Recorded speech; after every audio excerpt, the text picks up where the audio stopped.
Hey, somebody needs to skin the frog legs. You have? Excellent.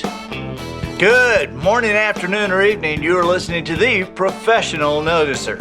Hello, everyone. I'm Andy Andrews. Hey, thank you for making me a part of your week. My purpose here today, and with every show we do, is to play the part of a best friend or a coach. We want to help you live the life of your wildest dreams by giving you access to the greatest mentors the world has to offer today.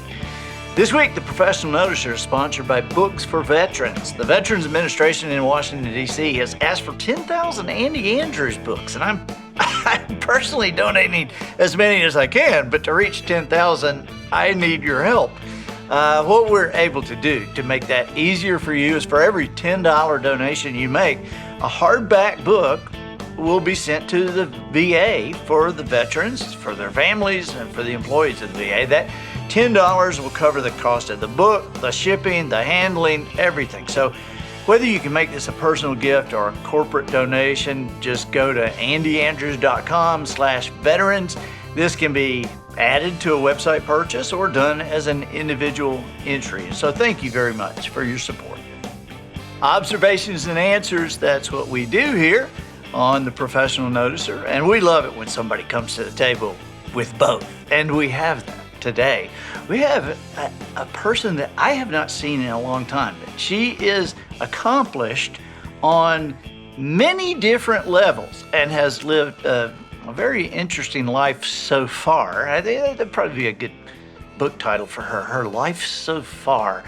But, I love writers. You guys know that I have a deep admiration for somebody that can put words together. And songwriters, to me, are even more special because me, I write a book. I got 60,000 words to say what I want to say, and a songwriter has to do it in 2.5 minutes. And our guest today has had songs recorded by Jerry Lee Lewis, Crystal Gale, George Jones, B.J. Thomas, T.G. Shepherd, the Oak Ridge Boys, Ricky Skaggs, just tons of people in the Country Music Hall of Fame. Please welcome Kelly Lang. Kelly, how are you doing? I'm great. Wow. I need to take you on the road with me. That was a wonderful introduction. Well, I was an opening act for your husband, and so I'm a good MC too. So you can take me on the road. I love it. I love it. Yeah, I am a busy person. I think, once you realize that you are a creative type person, anything in all arts seems to come a little bit more natural, so writing, painting, all those kind of things kind of fall under the same category in my brain anyway. But it's, it's funny I think it's fascinating because there are not many writers, not many really good songwriters that are also great singers. There's songwriters. I mean, even Willie. I mean, you got to admit, Willie Nelson, he can write some great songs, and then it's not a great tone in his voice. I mean, he's a legend, but stylist. Elvis is a voice that you know immediately, and so is Willie's, but for two different reasons. But you have been given multiple gifts. Thank you. Sing, you are a songwriter, and you paint. You do oil paintings, but this is not just a hobby for you. You have oil paintings hanging in Oprah Winfrey's house, and Olivia Newton-John's house, and in Barry Gibb's house. I mean, you're the real deal. You're a triple threat. Oh my gosh. Well, don't tell TG that, but it is, my brother speaking of the oil painting, my brother was a professional oil painter, and I just thought that was his gift. I had the gift of music, and I never questioned it.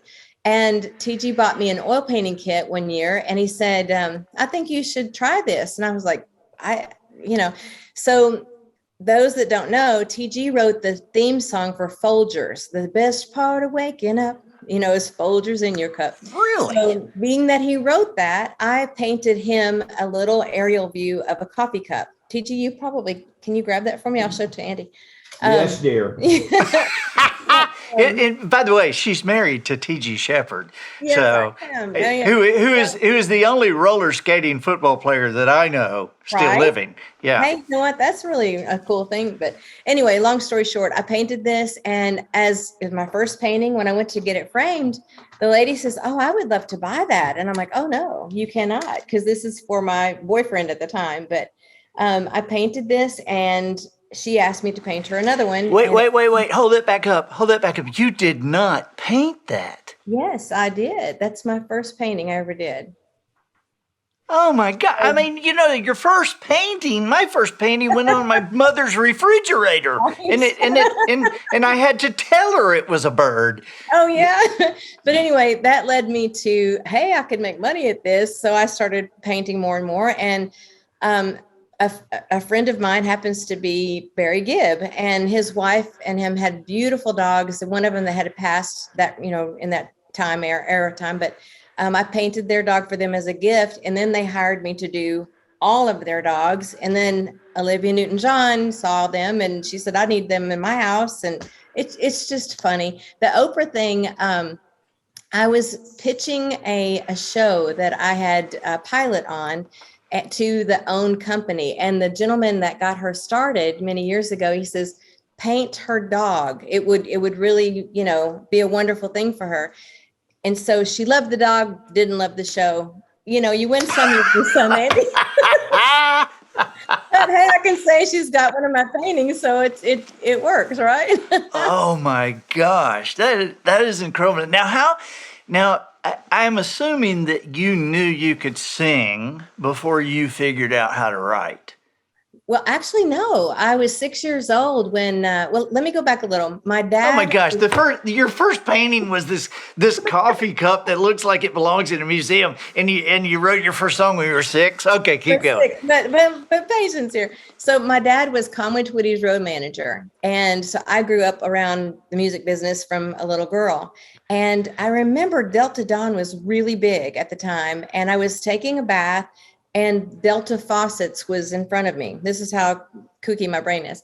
So I sang Delta Dawn, push for shower, then you're gone. Push up open and you'll see that it will run. Push for C and you will freeze. Push for H and you will burn. Push up both of them and you will be a mixed up person. 6 years old, yes. Wow.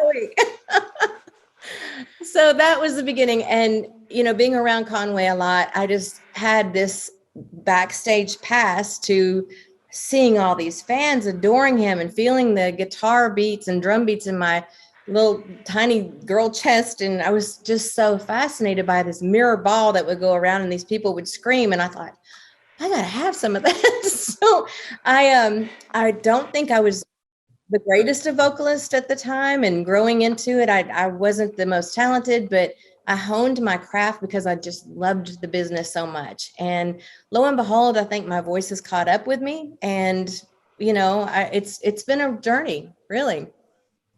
My gosh, you mentioned Conway. I just got to say that I did some shows with Conway, and he had what I thought was the most unusual opening that I had ever seen, because I worked with a lot of you guys, and it'd be please, oh, come here, and then the music would start, but Conway, it would be like, please welcome the entertainer Conway Twitty. Hello, darling. I know. Like, really? He never spoke a word, it's just song after song. Oh my God. He was very, very quiet and very painfully shy. People didn't know that about him. So it was easier for him to sing than to talk. But he was like an uncle to me. And that was just norm for me to have him at the house, That painfully shy thing it's a curse for entertainers, because it's like Sturban, Richard Sturban, with the Oaks. Richard, he's this good-looking guy in GQ, and he's so shy, but because he's good-looking, people think he's kind of stuck up. He's not stuck up. He's scared to talk to you. Yeah, because I I'm a little shy myself, unless I know somebody, of course. So people have accused me of being stuck up too. When reality is I'm either just not I can't see very well. So I either didn't see you or I'm just painfully shy and I didn't say anything. But that is part of the creative thing too. I think people assume since they see you on their televisions, you must be very outgoing, and most artists are not. My ADD is kicking in here, and I don't mean to get us way off in a ditch, but I did a thing one time with Terry Garr. Remember the actress Terry Garr? Yeah. And she was in Tootsie and a lot of things, and she was very very friendly. And then I heard from some other people that, well, she's really stuck up, and I'm like, I seriously, I didn't see that at all. And then I was checking into a hotel one time out in LA, and Terry walked right by me, looked at me, walked right by me, and didn't speak. And I said, Terry. And she turned around and goes, oh, Andy. And I'm like, she's not Oh, stuck up, she's blind. I You know. know? I have the worst vision. Matter of fact, when I was a kid, I was legally blind when I was a little girl, and Really? yes, I had surgery to correct that. And then, of course, once it's corrected, then you get a little older, your vision starts reverting backwards again. So, unfortunately, I don't have the best of vision yet again, but that's okay. I can So, see pretty good. so how did you? What really came first, your singing career or your songwriting career?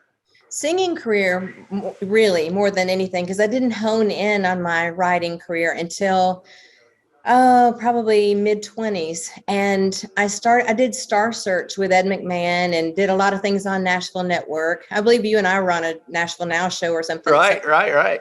And did the Ralph Emery morning show for many years. And I would write here and there, but nothing really clicked with me. I would go to writing appointments, but I don't know, that just didn't seem like my first nature. But the older I've got, I think you live more life experiences and you have more things to say, or life hits you and you go, oh my gosh, I've got to write this down, and I was able to write the whole entire album with Lori Morgan called I Walk Alone. And it was her life story set to music. And because she pulled me in as a writer, it gave me a great deal of confidence to show her some things that I had written in the past. And one which led up to our conversation regarding a new book that I had written a song called I'm Not Going Anywhere 17 years ago, Andy. And I wrote it about a friend of mine that was watching her husband go through he was passing away, and she was the only comfort for him. Although he had hospice, he just seemed to be very stressed out until she said, honey, I'm not leaving you. I'm right here. And so I wrote this song and I played it for Lori Morgan. She goes, oh my gosh, Kelly, that's an amazing song. And that gave me confidence to continue writing. So I kind of put that aside for a while. And 17 or 16 years later, Ascension Hospitals came along and put my song in their national commercial. And that's opened up a lot more doors for me. As a matter of fact, I've gotten more cuts from other artists because of that commercial being played so often. Wow. Wow. Kind of a And so, backwards thing. yeah, and has there been a time, like, I am in awe of people who write songs. I mean, I am in awe of you and Chris Christopherson and Jimmy Yeary, Wow. Anthony To be Crawford. mentioned in that same category. Thank you, Andy. That's Well, I am in awe of you because I, and I read something the other day that I thought was very interesting. Do you know what Johnny Cash, Paul McCartney, John Lennon, Bob, who's the answer my friend is blowing in the wind? Bob Dylan. Bob Dylan and Jimmy Buffett have in common? Do you know what they have in common? No telling. when they were asked who is your favorite songwriter of all time, all of them said Gordon Lightfoot. Oh, wow. What a And brilliant mind. Of course they yeah, picked him. and so I am in awe of somebody, and I listen carefully to the lyrics that you do, and like in Gordon Lightfoot's song, "The Wreck of the Edmund Fitzgerald," he said we might have they might have capsized, they might have they might have dove deep and took water, and all that remains the faces and the names and the wives, the sons and the daughters. I listen to that and I think, did you write that? Were you alone when you wrote that? Were you looking for somebody to high five when those words came out of you? And so, what can you remember a moment that you wrote something that you went, Well, I wow, will tell you this. After I wrote this particular song I'm telling you about, I'm Not Going Anywhere, 3 months after I wrote this song, I had been diagnosed with breast cancer. And I was just dating TG at the time. And, TG, he didn't have to stick around. We weren't engaged. We weren't married. He could have just decided at that moment that that was the perfect time for him to take off.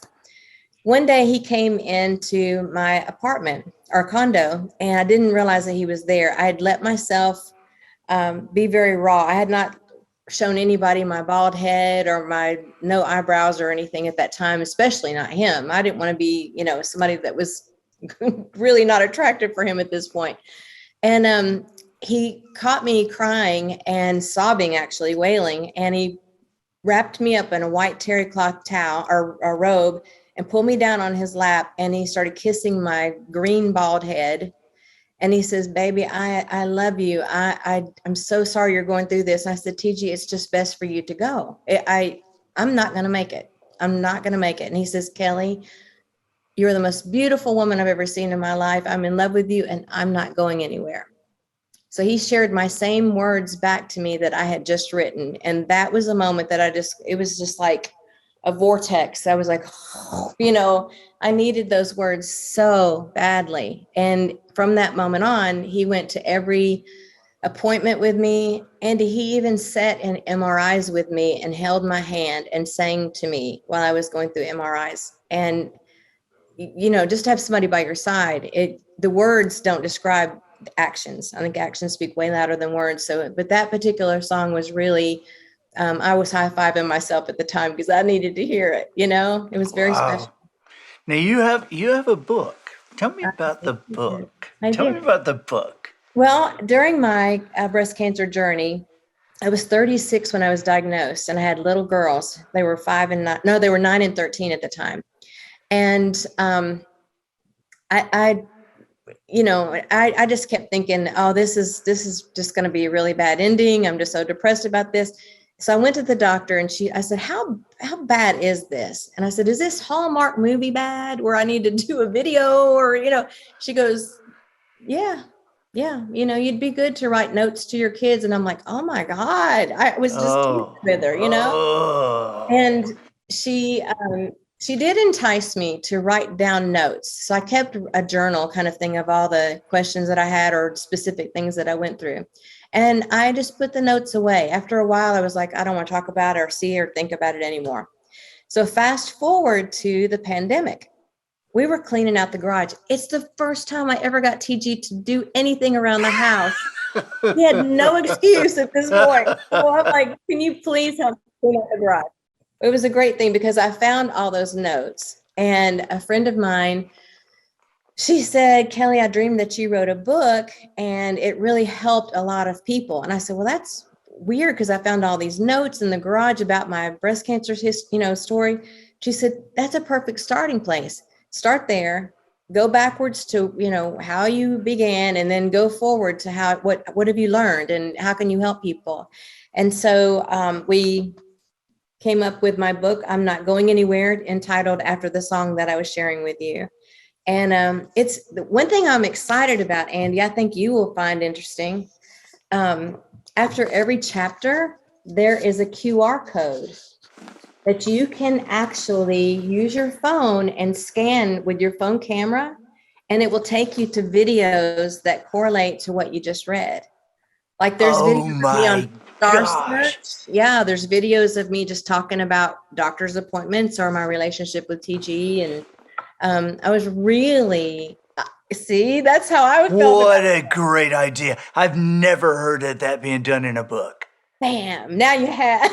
Oh my gosh. It's a whole level of interacting differently with your fans, Andy, and it's the way to.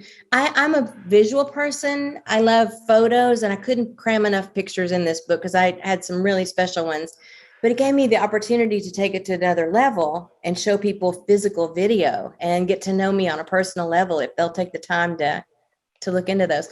And might I say, my dear friend, Dame Olivia Newton-John wrote the foreword for my book, and she's a fellow breast cancer survivor too. So it's been a really special journey, and I've received some beautiful, heartfelt letters from people all over the world that have read it and said that it was encouraging to them and exciting to see that life, it's I looked at it as most people could look at a cancer diagnosis as maybe a death sentence, Right. but I chose to look at it as my life sentence. And I lived bigger and bolder and more appreciatively. And I hope that that is conveyed in my book properly, and that people will have the encouragement to burn the good candles and use the good sheets and eat on the good china now, because we may not be here tomorrow. Yeah, my mom passed away from breast cancer. Oh, Andy. And and so this is an important book to me. Now Yeah. and we want to put a click a connection on the show notes to the book. But and I know we can get this book anywhere, but tell us where you would prefer we get this book. Okay, I'm the kind of person I like to hold a book in my hand, instead of Right. the ebooks. Me too. And I love an autographed copy like none other. So if you go to kellylang.net, I will autograph a personal autograph for people, hardback and paperback. And then we've also got it on Amazon, and that's a hardback, paperback, or Kindle. Okay, but let's go to kellylang.net. Let's Yeah. go to kellylang.net. Let's get the hardback, and let's also, this book is going to be awesome. And so, I mean, it has QR codes. You're getting a book and a video and an audio. And so let's go to kellylang.net. Let's get the hardback autographed. Go ahead and get another one, because you're gonna want to give this to somebody, and to be able to have, because we all meet people all the time that are touched by breast cancer. Whose family has not been touched by this? And so to be able to have a book like this one to give to somebody that is autographed by the author, come on, you guys, get 2 extra. I was And so excited today. I was on Facebook and I saw where Charlene Tilton of Dallas, little Lucy Ewing, Yeah. she shared my book all over the Dallas fan sites. I was like, oh my gosh, she read it and felt, compelled to do that. And I was like, wow, you never know where something is going to affect someone, it's really fun.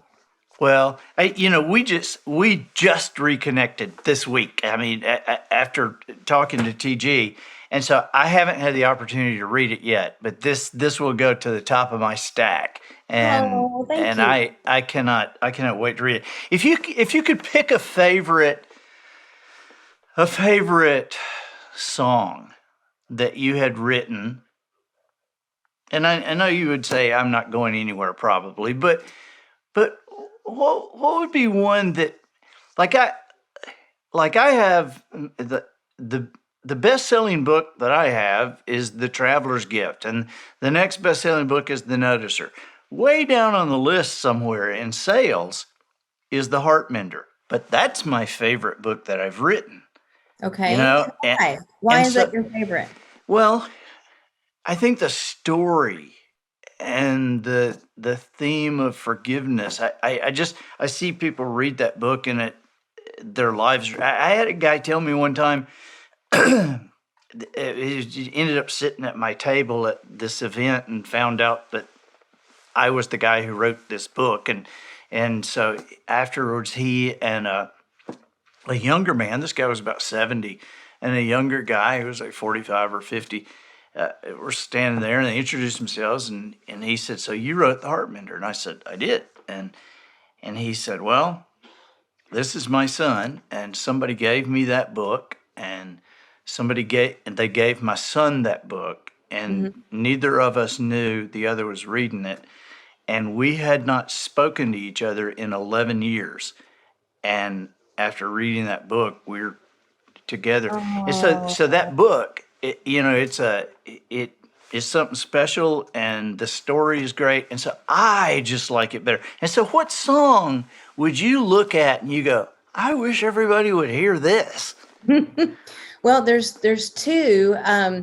There's a song called "Nights Go On and On," and it's just weird. It's it's just so weird. The first line is "Blue is just a color until you feel it," and Wow. it's the most poetic thing I think I've ever written. And one of the lines, it reminds me of something Bobby Braddock would write. It says, "The heart is just another beating organ, keeps you alive until it has been broken." It's a very weird, twisted way of looking at things. And I like that song a lot. And there's another song that I like, that I wrote, and it's on an 1111 album. If somebody's on here and wants to look back at my old catalog, actually, these two songs are on the album 1111. This song that I like the most personally is "When I'm Gone." And because because when I wrote it, I was mad at TG because I really, really wanted to get married and he just wasn't there yet. And I'm like, you know what, buddy? When I'm gone, you're gonna really regret this. So it was such a raw feeling, raw place where I wrote it from, and it makes me cry, every time I hear that. And I don't know, it's too personal probably for somebody to understand that, but I think if you love somebody that much, you really will get it. And if you know that story behind that. See, you say it's weird, twisty, turny. Jimmy Yeary, he's a guy who wrote "I Drive Your Truck." He wrote "I Called Mama" for Tim McGraw, and Jimmy told me something one time that I've never forgotten. He said, "Andy, everything has been said."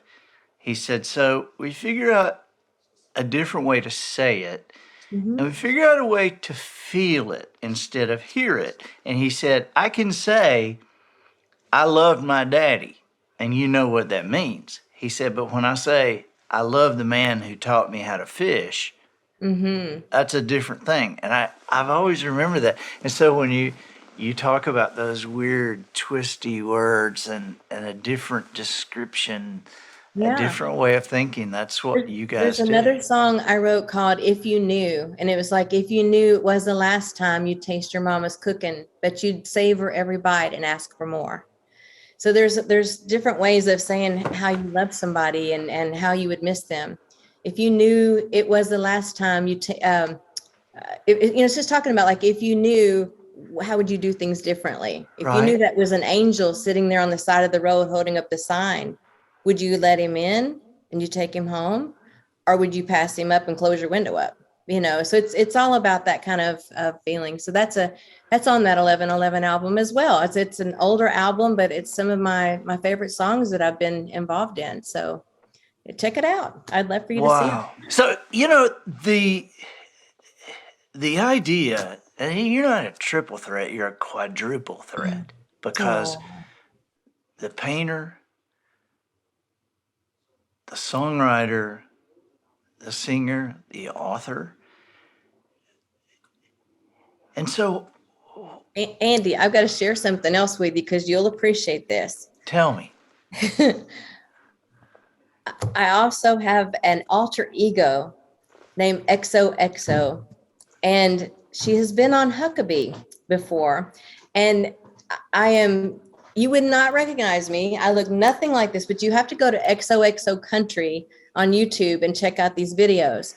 She's Okay. really more like me than this is. And it's the most rude person, and she says everything wrong, and she accuses people of things.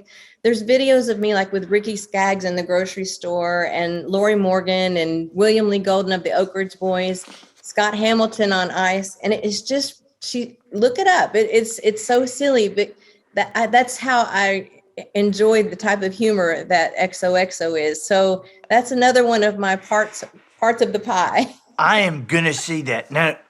When you go and approach William Lee and Ricky and Scott, do they know it's you? Oh yeah, they'll know it's me, but they're more fond of EXO than they are of Kelly Lane.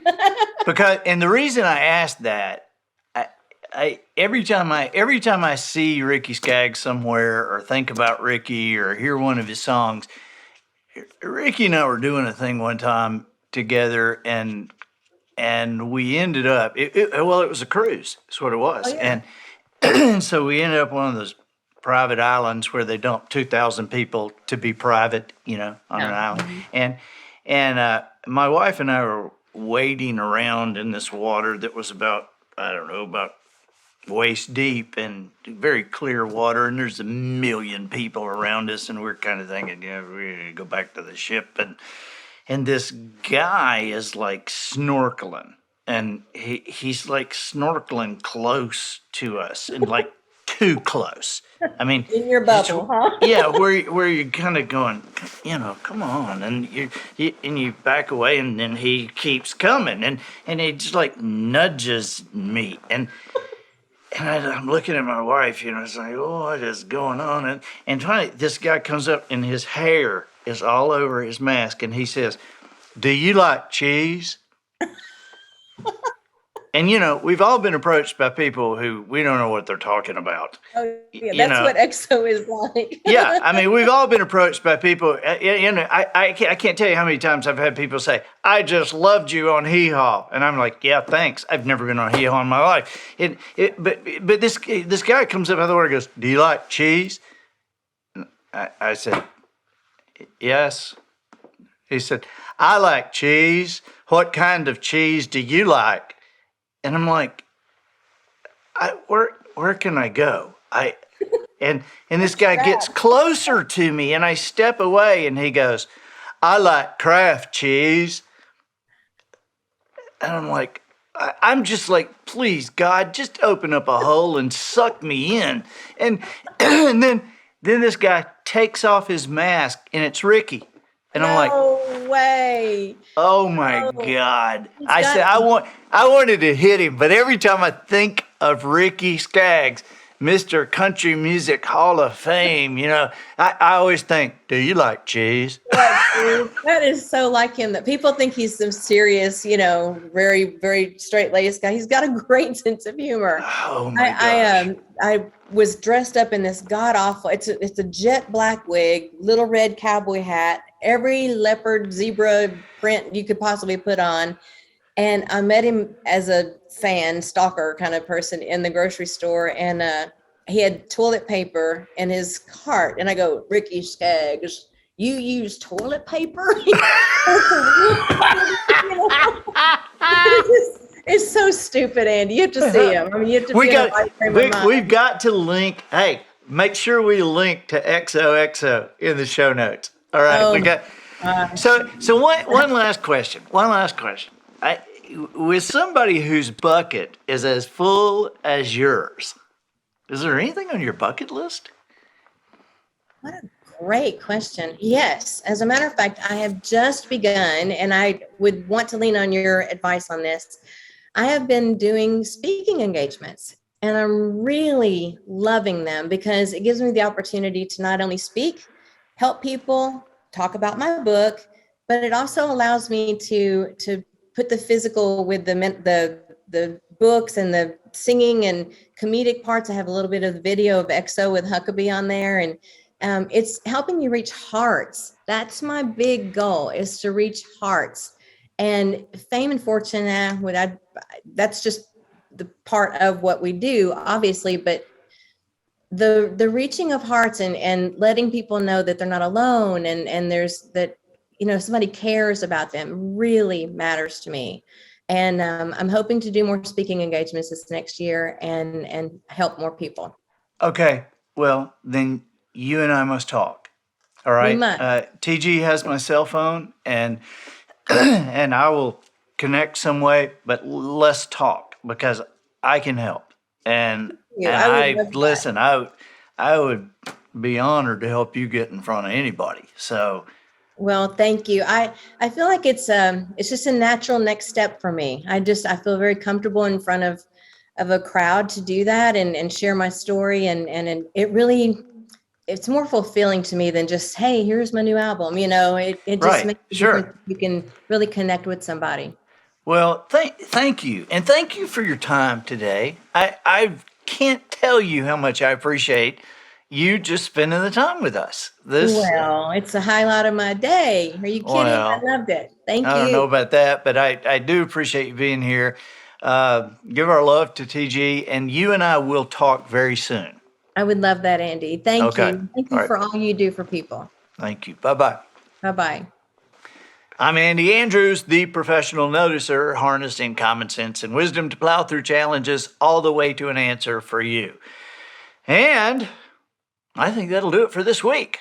Get us out of here, Matthew. So, ladies and gentlemen, and to the boys and girls who aspire to become ladies and gentlemen, we have reached the end of another episode of The Professional Noticer. In a world where common sense has become a superpower, I'm harnessing that tiny bit of mental energy I have for you, seeking wisdom, making observations, and endeavoring to answer tough questions in a way that will empower your family and your business. I'm Andy Andrews. Until next week, goodbye. This episode of The Professional Noticer was produced by Matt Limpert. The Noticer theme written and performed by Sugarcane Jane. A snipe hunt for the cast and crew provided by Twinkle and Smoke of Beverly Hills. Additional funding provided by crazybranding.com. Friends and neighbors, please check the box on these 3 questions. Are you a small business owner? Yes. Would you love to have radio and television commercials to air locally? Yes. Do you have the budget to record and film radio and television commercials? No? That's where crazybranding.com has your back. We have templates already created and can insert your photograph along with specific information to craft a commercial that appears to be personalized and one of a kind.